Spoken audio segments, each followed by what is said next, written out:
आज हम डिस्कस करेंगे फिजिकल फार्मास्यूटिक्स। बेसिक्स क्या है फिजिकल फार्मास्यूटिक्स के, वो हम आपको बताना चाहते हैं।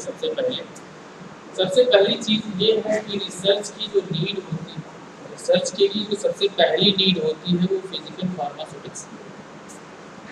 कैसे? जो भी हमारे पास रॉ मटेरियल होता है उसके फिजिक्स की बात, फिजिक्स क्या कैसा है, क्या नेचर है उस जो रॉ मटेरियल है, उसकी सबसे पहले डिस्कशन हम करते हैं। उसका जो है जो प्री फॉर्मुलेशन स्टडी करते हैं वो हमारे पास सबसे पहले करना होता है। उसके लिए हमें फिजिकल फार्मास्यूटिक्स पढ़ना बहुत जरूरी है। बेसिक कॉन्सेप्ट क्या है कि जो भी रॉ मटेरियल होते हैं, रॉ मटेरियल से जो भी चीज़ें होती हैं, जो भी फॉर्मुलेशन डेवलप करना होता है, तो सबसे पहले रॉ मटेरियल की टेस्टिंग जरूरी है। रॉ मटेरियल की टेस्टिंग इसलिए ज़रूरी होती है क्योंकि हमें उनकी जो है कैरेक्टरिस्टिक जाननी होती है कि उसका पीएच कितना है, उसका पार्टिकल साइज क्या है, उसकी डेंसिटी कितनी आ रही है, उसकी फ्लो प्रॉपर्टी क्या आ रही है। इसके लिए हमें ज़रूरत होती है फिजिकल फार्मास्यूटिक्स। इसके अलावा जो मोस्ट इम्पॉर्टेंट चीज़ है वो क्या है कि सॉल्युबिलिटी। जो भी हमारे पास रॉ मटेरियल है वो कहाँ पे सॉल्युबल है, ऑर्गेनिक सॉल्वेंट में सॉल्युबल है या वाटर सॉल्युबल है या वाटर इनसॉल्युबल है, स्पाइरली सॉल्युबल है। तो यहाँ से हम जो है फार्मुलेशन डिसाइड कर लेते हैं कि हमें बनाना क्या है, टैबलेट बनाना है, कैप्सूल बनाना है, पाउडर बनाना है, जो पाउडर जो ग्रेन्यूल्स हैं ग्रेन्यूल्स बनाने हैं, जो भी चीज़ें होती हैं यहाँ सब डिसाइड करते हैं। जो हमारे पास जो सबसे पहली चीज़ होती है, सबसे पहली चीज़ ये होती है कि जब हमारे पास रॉ मटेरियल आता है तो हम देखते हैं कि वो हाइग्रोस्कोपिक है कि नहीं। ठीक है, पहली चीज़ जैसे हमने रॉ मटेरियल लिया उसमें हमने ये चेक किया कि वो जो है मॉइस्चर रिटेन कर रहा है कि नहीं। अगर नहीं कर रहा है तो ठीक है, अगर कर रहा है तो उसके हिसाब से हम जो है दूसरा फॉर्मुलेशन सोचेंगे, ज़्यादा नहीं सोचेंगे। जैसे कि हमारे पास जो एस्पिरिन होती है, एस्पिरिन जो होती है वो किस तरह की ड्रग है, वो जो है उसकी जो रॉ मटेरियल होती है हाइग्रोस्कोपिक होती है। अगर हम ऐसे रख दें तो वो गीली हो जाएगी। तो ये ही है कैरेक्टरिस्टिक होता है पाउडर का। दूसरी तरफ अगर हम पाउडर की बात कर रहे हैं तो पाउडर का कलर कैसा है, कलर वाइट है, येलो है या कलरलेस है, किस तरह का कलर आ रहा है उसके हिसाब से भी डिज़ाइन हम करते हैं फॉर्मुलेशन। दूसरी चीज़ क्या होती है कि स्टार्टिंग जब हम करते हैं तो सबसे पहले उसका पीएच देख लेते हैं कि वो एसिडिक ड्रग है या एल्कलाइन ड्रग। ठीक है, जो भी ड्रग होती है सारे को हम जो है साल्ट के फॉर्म में ही बनाते हैं क्योंकि हमें वाटर सॉल्युबल ही फॉर्मुलेशन चाहिए होता है। या फिर अगर कुछ ऐसा है कि जो हमारी ड्रग है रॉ मटेरियल है, अगर वो हाइड्रोफोबिक है, मतलब वो वाटर इनसॉल्युबल है, लिपिड में सॉल्युबल है, तो उनके ट्रांसडर्मल ड्रग डिलीवरी सिस्टम वाली जो फॉर्मुलेशन है वो ज़्यादा अच्छी है। जैसे ऑइंटमेंट हम बना लिए या फिर इस तरह की चीज़ें जो फॉर्मुलेशन में हमें डेविएशन करना होता है वहाँ से सोच लें। अगली चीज़ क्या होती है, थोड़ी सी हायर लेवल की है कि हमें बायोअवेलेबिलिटी और टी हाफ भी देखना होता है। बट स्टार्टिंग कहाँ है, हमने पीएच देखा, उसके बाद से हम सॉल्युबिलिटी देख ली। सॉल्युबिलिटी की जो मेजरमेंट है वो किस तरीके से करते हैं, ये तो जो है हम बहुत सारे सॉल्वेंट ले लेते हैं जिसमें वाटर भी होता है, ऑर्गेनिक सॉल्वेंट में एल्कोहल, एथाइल एल्कोहल ले सकते हैं, मिथाइल एल्कोहल ले सकते हैं, एसीटोन ले सकते हैं, एन हेक्सेन ले सकते हैं, और बहुत सारे सॉल्वेंट हैं हमारे पास जिनका यूज हम करते हैं सॉल्युबिलिटी की स्टडी करने। दूसरी चीज़ ये होती है कि अगर वो ड्रग जो है वाटर इनसॉल्युबल है, अगर हमारी जो रॉ मटेरियल है वो इनसॉल्युबल है वाटर में, तो वहाँ से जो है हम सस्पेंशन भी बना सकते हैं। ये बेसिक क्राइटेरिया है कि वहाँ से अगर वाटर इनसॉल्युबल ड्रग है तो वहाँ पे हम सस्पेंशन बना सकते हैं।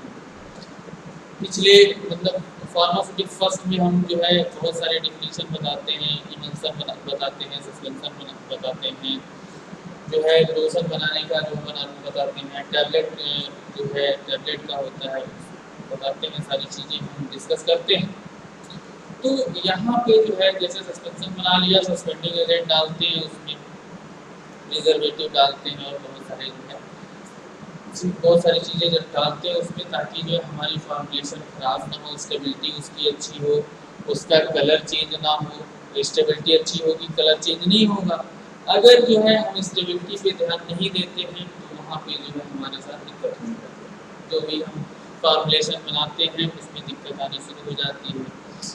पता चलता है कि ऑक्सीडेशन होना शुरू हो गया, कुछ हमने ऐसा मिला दिया कि उसने बाद में रिएक्ट करना शुरू किया, तो बहुत सारी दिक्कतें बाद में आने लगती। तो इन सब चीज़ों को हम ध्यान में रखते हैं और एक सीक्वेंस से जो है हम चलते हैं। सॉल्युबिलिटी स्टडी किया, डेंसिटी देख लिया। डेंसिटी कैसे देखते हैं? मास हमें मालूम होता है, उसका वॉल्यूम निकाल लेते हैं, वॉल्यूम देख लेते हैं, फिर मास को वॉल्यूम से डिवाइड कर देते हैं, हमारे पास डेंसिटी निकल के आ जाती है। दूसरी चीज़ क्या होती है, इसी सीक्वेंस में जो है डेंसिटी देख लिया, फ्लो प्रॉपर्टी देख लेते हैं, उसकी फ्लो प्रॉपर्टी क्या आ रही है। इसके अलावा एक और चीज़ होती है जो इम्पोर्टेंट होती है, अगर हमें देखना हो कि वो लिक्विड में कितनी सॉल्युबल हो रही है और वाटर में कितनी सॉल्युबल हो रही है, तो उसके लिए हम पार्टीशन कोफिशिएंट निकालते हैं। पार्टीशन कोफिशिएंट निकालेंगे तो हमें ये पता चल जाएगा कि जो हमारी ड्रग है वो वाटर में कितनी जा रही है और हमारे जो है लिपिड में कितनी जा रही है। तो जो हमारे पास जो सिस्टम होता है जो वाटर और लिपिड का होता है, तो लिपिड में जो है हम ऑक्टेनॉल का बेसिकली यूज़ करते हैं, ऑक्टेनॉल का यूज़ करते हैं। ऑक्टेनॉल से हमें ये पता चल जाता है कि उसमें ड्रग कितनी आ रही है। इसके लिए हमें यूवी स्पेक्ट्रोस्कोपी या फिर HPLC का यूज़ करना होता है। क्या करते हैं, सबसे पहले जो है इसमें हमें स्टार्ट कहाँ से करना होता है। अगर यूवी HPLC की बात करते हैं तो यूवी करते टाइम सबसे पहले जो है उस ड्रग की जो है डाइल्यूशन करते हैं और उसमें जो है हम एक उसका स्पेक्ट्रा ड्रा करते हैं, जिससे हमें उसकी वेवलेंथ लैम्डा मैक्स पता चल जाती है। जो मैक्सिमम वेवलेंथ होती है लैम्डा मैक्स, वो हमें मालूम चल जाती है। जैसे वो मालूम चल गई तो अब हमने क्या किया कि उसी लैम्डा मैक्स से हमने उसका एब्जॉर्बेंस निकाला। डिफरेंट कंसंट्रेशन पे जो हमने जो है उसका एब्जॉर्बेंस निकाला। तो ये तरीके होते हैं। तो एब्जॉर्बेंस, कंसंट्रेशन और एब्जॉर्बेंस में हम ग्राफ खींच लेते हैं। ग्राफ से जो है हमें स्ट्रेट लाइन जब करेंगे तो उसमें जो है एक इक्वेशन बन के आती है, हमारे पास मिलती है, वो होती है y = mx ± c। इंटरसेप्ट होता है। तो जो है ये तरीका होता है हमें प्रोसेस करने का, हमें आगे बढ़ने का। वहीं अगर हम HPLC की बात करें, हाई परफॉर्मेंस लिक्विड क्रोमेटोग्राफी, तो उसमें क्या होती है, हम जो है एरिया ले सकते हैं या हाइट ले सकते हैं, परसेंटेज हाइट ले सकते हैं। कंसंट्रेशन के अगेंस्ट जो है ज़्यादातर कोशिश ये करते हैं कंसंट्रेशन के अगेंस्ट जो है परसेंटेज हाइट ले लेते हैं। उसमें हम ग्राफ खींच के स्ट्रेट लाइन करके उससे हम जो है इक्वेशन ले लेते हैं, इक्वेशन हमें मिल जाती है। तो उससे हमें फ़ायदा ये होता है कि अगर हम बाद में फर्दर अगर हम प्रोसेस कर रहे हैं तो उस इक्वेशन से हमें क्या मिलता है कि जो वायु की वैल्यू होती है, जैसे मान लीजिए थोड़ा आगे की बात करना चाहेंगे कि अगर हमने जो है ड्रग रिलीज देखनी हुई, कोई फॉर्मुलेशन बनाया हमने, वहाँ से हमें ड्रग रिलीज देखनी हुई, तो अगर ड्रग रिलीज देखना हमें, तो जैसे पर्टिकुलर हमने जो सैंपल लिया उसकी एब्जॉर्बेंस हमने दी। जो एब्जॉर्बेंस होती है वो वाई की वैल्यू होती है, ठीक है। जो एब्जॉर्बेंस होती है वो वाई की वैल्यू होती है। और जो एम होता है, एम की वैल्यू जो है, जब जिस टाइम हम ग्राफ खींच रहे होते हैं तो एम की वैल्यू उसमें लिख के आती है। मतलब एम नहीं लिखा होता, उसकी कुछ न कुछ वैल्यू होती है जो उसमें लिखी होती है, उस इक्वेशन में लिख के आती है जब एक्सेल पे आप करते हैं। दूसरी चीज सी इंटरसेप्ट होता है, उसकी भी वैल्यू उसमें लिख के आती है, सी की भी वैल्यू उस इक्वेशन में लिख के आती है। अब हमारे पास जो है अननोन दो बचते हैं, y और x। y की वैल्यू हमने जो है सैम्पलिंग की, सैंपल से सैंपल का एब्जॉर्बेंस लिया, हमने y की वैल्यू वहाँ से एब्जॉर्बेंस के रूप में निकाली। अब y की वैल्यू वहाँ रख देते हैं तो हमारे पास एक ही अननोन बच जाता है, वो रहता है x। अब वहाँ से x की वैल्यू हम इजीली कैलकुलेट कर लेते हैं, ठीक है। ये प्रोसेस होता है। तो जो बेसिक जो कॉन्सेप्ट है किसी भी रिसर्च को करने का, अगर हमारे पास रॉ मटेरियल आता है तो हमारी स्टार्टिंग यहाँ।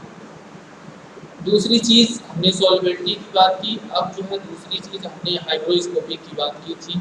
तो उसी उसी सीक्वेंस में हमारे पास आता है मेल्टिंग पॉइंट।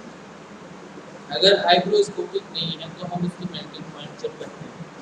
मेल्टिंग पॉइंट जो है कैपिलरी मेथड बेसिकली यूज़ करते हैं, तो उससे जो है हमें ये पता चल जाता है कि वो कितने टेम्परेचर तक जो है मेल्ट होगा, कितने टेम्परेचर तक वो स्टेबल रहेगा।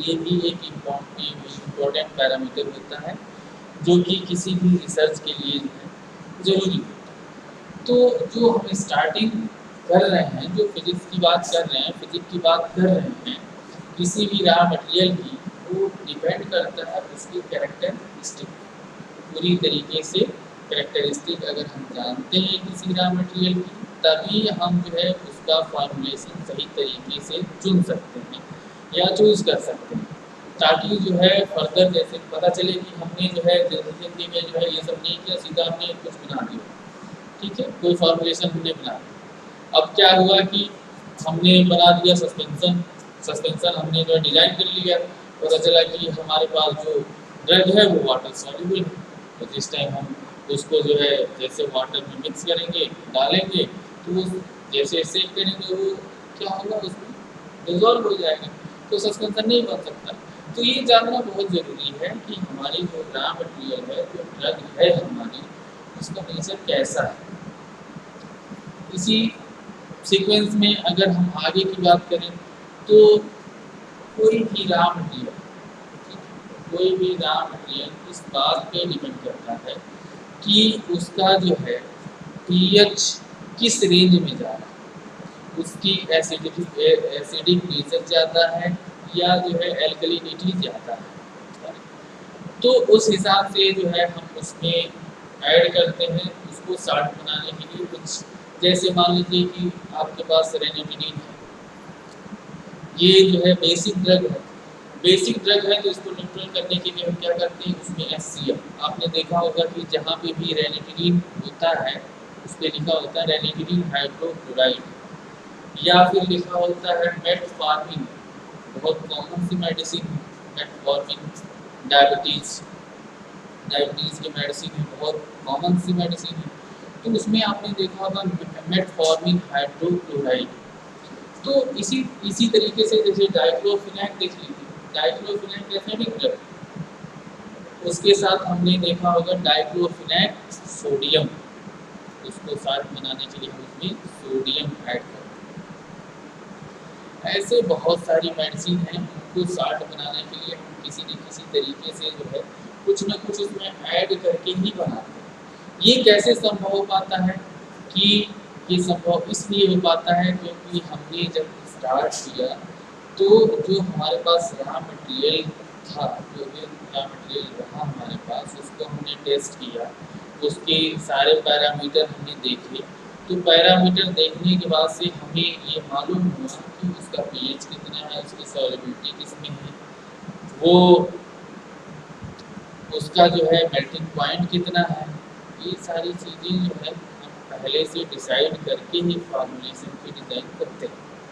और ये सारी चीज़ें आती कहाँ पे है हमारे पास, ये आती हैं फिजिकल फार्मास्यूटिक्स, ओके।